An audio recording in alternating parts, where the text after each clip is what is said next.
my soul.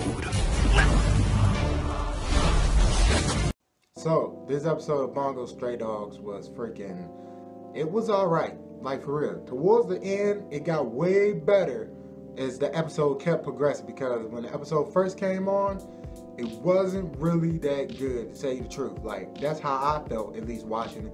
I don't know if y'all felt a different way, but I know when like the first 5 minutes, I was like, oh my god, is this gonna be one of these episodes where it's like kind of a stinker, but not really, but it really did suck? Towards the end of the episode, it got progressively better, man. It started off like the freaking Carolina Panthers. Like, let me try to relate it to something else. Like how the Carolina Panthers, they always, not even the Carolina Panthers, the UNC Tar Heels basketball team. It started off like them all the time. My team, go Tar Heels. I don't care if we did die and if we did get defeated in the championship tournament game. I don't care, man, which was some bull crap. But hey, that's my team and John. It started off like us. We always played decently in the first half, to where it's kind of like, come on now, what y'all doing? And then the second half, we put the foot on your neck and then just freaking win the whole game and stuff. Which it didn't happen like that in the championship game, but whatever. Moving past that, it's kind of like, that's kind of how this episode started off. Started off kind of slow, then it progressively got better towards the end of the episode, man. This episode started off with everybody in this diner. It looked like this little restaurant diner. You know, the diner that freaking Ike beat up that girl in the Tina Turner movie, and what's love got to do with it? When she was like, it takes only one chance for a nigga to put his hands on me, that Ike slapped the mess out of her. That's so funny, man. It started off in a diner like that, and old dude, I forgot his name, but the guy that was pretending to be a bomber and jump with his sister, he was apologizing to my man, and then once he stopped apologizing, everybody was talking about can you guess? No, Dazai-san had asked my man, I forgot his name. How can I forget my man's name? He's the main character. But Dazai-san asked him, can you guess what everybody used to do before they were an agent? Before they became a member of the agency and stuff. And then he was like, hello, y'all used to do something else before the agency and stuff? He was like, yeah, everybody used to do something before the agency and stuff. So then freaking he started going around the room. He told old boy that used to like that, pretending he was a bomber. He was like, y'all two used to be students, him and his sister. And he was like, yep, that's correct. And then he looked at Koku-san, where he's the guy with the glasses, and he was like, I'm not really sure what you used to do. Was you like an official worker and stuff? He was like, nah. And then Dazai-san said he used to be a math teacher in Jump. And then it came to Dazai-san, and here's the setup for like the rest of the episode. Well, basically the end of the episode. He asked Dazai-san, what did you used to do when you was no, Dazai-san asked him, what you think that I used to do before I was an agent and stuff. And then that's when he was like, I don't know. Like, what were you? Were you an officer? Insurance salesman? An accountant? And then all of that was nope. And he just kept going on and on and on. Then it cut to them back at the agency, where they got a call from, oh no, before that, they had showed them a picture of a guy. I'm going to get his name, trying to get his name right. His name is Akuzagawa. Akuzawa, something like that. It's spelled like Akutagawa. I don't know how to pronounce it, man. It's really hard to pronounce. I'm gonna call him Aku. They told him, stay away from Aku, man. You see this guy? Run. So then they get a call from this lady that asked them for the agency help and stuff. So they went, talked to the lady, and then she tells them that there's been a bunch of guys behind my apartment building that's been making a lot of noise and been rowdy and stuff, and then they've been doing some weird stuff back there, and I don't really know what they doing. So they was asking her, like, did you call the police? Like, why didn't you call the police? She was like, I did call the police, but the police didn't do anything. So then they was like, oh snap, we gotta freaking go ahead and see what's going on with this. So then after that, as she tell all them that, we cut to Aku. Like, we actually get to see him now. We cut to him, and he has some bag, and he's walking down the street, and then he walks into a military police office, and he's like, hey, I'm here to return this bag. I'm here to take this bag to the lost and found. I found this bag on the side of the road and stuff. It might be somebody's personal things in there. And then they was like, okay, just fill out this form. And then they was looking at him like, hold on, I don't know you. And then he was like, I don't think so. I've never seen you before in my life.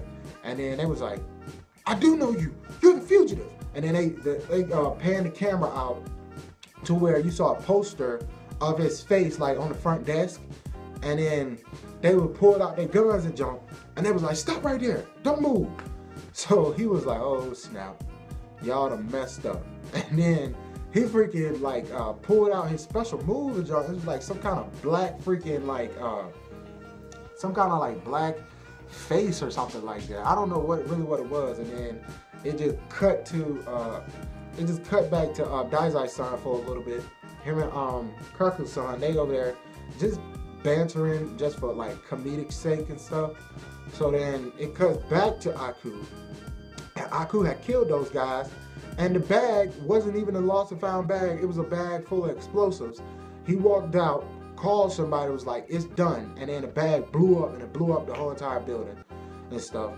So then after that, they cut to that lady with, dang, how am I forgetting my man's name? It's just eluding me like right now. It cut to him, and I'm gonna call him Tiger. They cut to Tiger because his power is he can transform into a tiger and stuff. But I'm gonna get into that in a little bit. It cut to Tiger and the old boy with his sister. And then they walk into like this alley and stuff where she leads them to. And then they like, so where in the world is the guys at? Like, is there an alternate route or something? Because lady, this is a dead end. And she's like, I'm sorry to have to do this. And then she dropped her freaking bag and she pulled out 2 freaking Uzis and started blasting on them. I was like, whoa, what is she doing? She started blasting on them, right? So then her old boy sister had jumped in front of the Uzis and took all the shots, like from Tiger and old dude. So when she took all them shots, she fell to the ground, and then old boy started getting angry and mad, and then my boy Tiger, he jumped back and then fell. Like he did one of those like I'm scared fall jump backs and stuff. He jumped back and then fell, and then he just looked terrified like, and then old girl's brother, he started getting mad. He was like, I'm gonna kill you. Then he did some kind of freaking Captain Tozen Genjutsu or something, like to where the whole entire area they was in turned into this sort of Genjutsu space like Captain Tozen. Except with Captain Tozen's, the only thing that counts in his space is that once he cuts you, that's touch. If he touches you, you can feel that, but all your other senses is gone. Just like with his, and when I say with the Genjutsu part, I just mean it's like it takes over your senses, like all your senses and stuff, and mainly your eyesight and stuff, to where you can't see him, you don't know where he is, and it puts you in a different place. Like you see a different place, but he see like where we're actually at and stuff. So that's crazy, man. And then like he was fighting her, and she was like, you're not gonna get away with this, I'm gonna kill you. And then she did the whole turnaround shooting like underworld and stuff. But she didn't even get him, and then she just standing with her back turned trying to look and find where he at. He just reached out from behind and started choking her tail, and I was like, wow, this dude's crazy, man. But once he started choking her tail, freaking Aku show up. I was like, whoa, Aku, what is he doing over here? So then once he show up, he started stabbing old boy with his power. Like he started stabbing my dude with his power and stuff. And once he started doing that, he got old boy off old girl. Then he fell to the ground. And then once he fell to the ground, Aku was like, hey, the mafia don't want you to freaking shoot up all the people, man.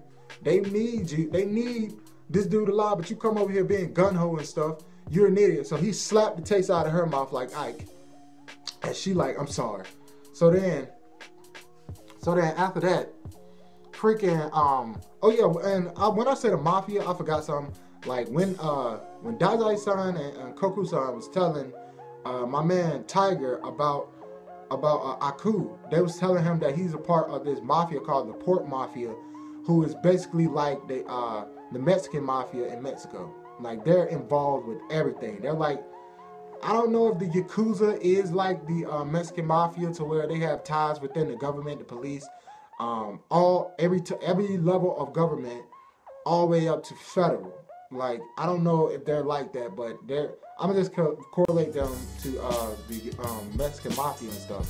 And they're called the Port Mafia and junk. And Aku and old girl is part of the Port Mafia. And for some reason, the Port Mafia wants Tiger and wants his power for some reason. I don't know why. But when Tiger had saw Aku stab her old boy, that's when he was like, man, I gotta do something or I'm gonna die. So he got up and started running towards Aku. He ran towards him, but then Aku had hit him with his power. And then Aku was like, you do that again, I'm gonna take your left leg. Like freaking Meruem from when Meruem was fighting Natoro from Hunter x Hunter. He was like, you need to move around or something, or I'm gonna take your left leg or your leg this time. So then Tiger had got back up and started running towards him again, and he was like, I'm a man of my word, and then took his leg. When he took his leg, he fell on the ground, started crying, blood was everywhere. Then he just jumped up off the ground and jumped on the wall like a freaking, like Spider-Man, and he regrew his leg. Like, once he started transforming into a tiger, he regrew his freaking leg, and I was like, whoa, hold up, man. We really don't know anything about any power. We just know the name of basically everybody's power, but we don't know what they can do. And I think now we starting to find out what they can do. So then Tiger starts transforming into a tiger.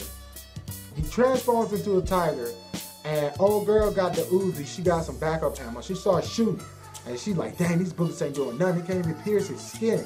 So then that's when, like when she was shooting the tiger, Tiger had looked at her and about to go over there and eat her. But then Aku jumped in, and then they started fighting. But when they had met up with old girl in the beginning, when she was telling them about these guys that was behind her apartment building or whatever, freaking Dazai-san had put a tracker in her coat when he had started talking to her and jump. And so that's how come he knew where they was, because he showed up right when the fight was about to get really good and stopped the fight completely, like for real. And then, right when I remember when I told y'all about how in the beginning, he was going around the room asking everybody like, where did you work? Where did you work?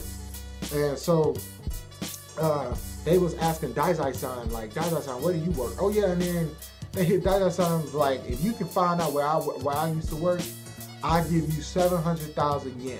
And then that's how he was asking him all like just spitting out random stuff. So, but then Aku had finally told us where Dazai-san used to work, and he was like, yeah, you would come over here, Dazai-san. You would know how the Port Mafia works, because you used to be a Port Mafia member. And once he said that, the episode ended, and I was like, whoa, okay. All right, this episode was better than I thought it was going to be, because I didn't think it was going to be really that good because of the beginning, but it turned out to be a really good episode. And I know my explaining of the episode really isn't what I want it to be at this point in time, but I explained basically what happened in the whole entire episode, man. It was a little bits of comedy stuff that I really didn't get into, because like sometimes the comedy stuff be throwing me off, because I really want this anime to be kind of like, it really gives me the feel of Death Note for some reason. I don't know if it's the art style or whatever for the opening and the ending, but it really gives me like a feel of Death Note for some reason. I don't know why, but I think it's mainly probably the characters, or I could be wrong, I don't know, but it just gives me a feeling of Death Note and jump. But episode was good, 8 out of 10. Really liked the ending. Really like what happened towards the end of the beginning of the episode. Really threw me off with all the comedy stuff and jump. And really, they need to focus more on the darker tone aspect, I think, for the rest of the episodes, because that's what's really making these episodes so intriguing and good to me. It's not really comedy, because I haven't laughed at anything comedic wise. I probably laughed at some in the first episode, but it was probably only one thing. And then other than that, nothing else, man. Like for real, they need to stick towards who the characters are, what their powers are, who the Port Mafia is, what the agency does, and how it affects the world, and who are these bad Port Mafia people or all the other people that they're going to introduce. That's what they need to stick to. For me, that's what I want them to stick to, man. But let me know what you thought of this freaking episode and junk, man. Put it down in the comments below and stuff like that. Let me know what you think of how next episode is going to go. Do you think they're going to fight in next episode? Do you think Aku's going to run away and him and that girl? Or do you think the Port Mafia members are going to show up? Or do you think the agency members and the Port Mafia members are going to show up and they're going to have a war in the streets? Like, just let me know all that down in the comments, man, baby. That's all I got for this video. Thanks for watching. Hope you enjoyed it, man. If you like anything I had to say, man, like this video, share this video on all social media platforms. Comment down below so I can know what you think and all of that, so I can relate back to what I think, to what you think, and then we can all be a community and joke. And of course, subscribe as always. I thank everybody out there for subscribing to me. I know I got 44 subscribers. It's not a lot, but I thank everybody out there for subscribing to me, and I love all of y'all and stuff, man. But that's all I got for this video, man. I'm Danny Awesome. You're awesome. Stay awesome. I love your faces. Peace. One love. I'll see y'all in the next one. I'm out.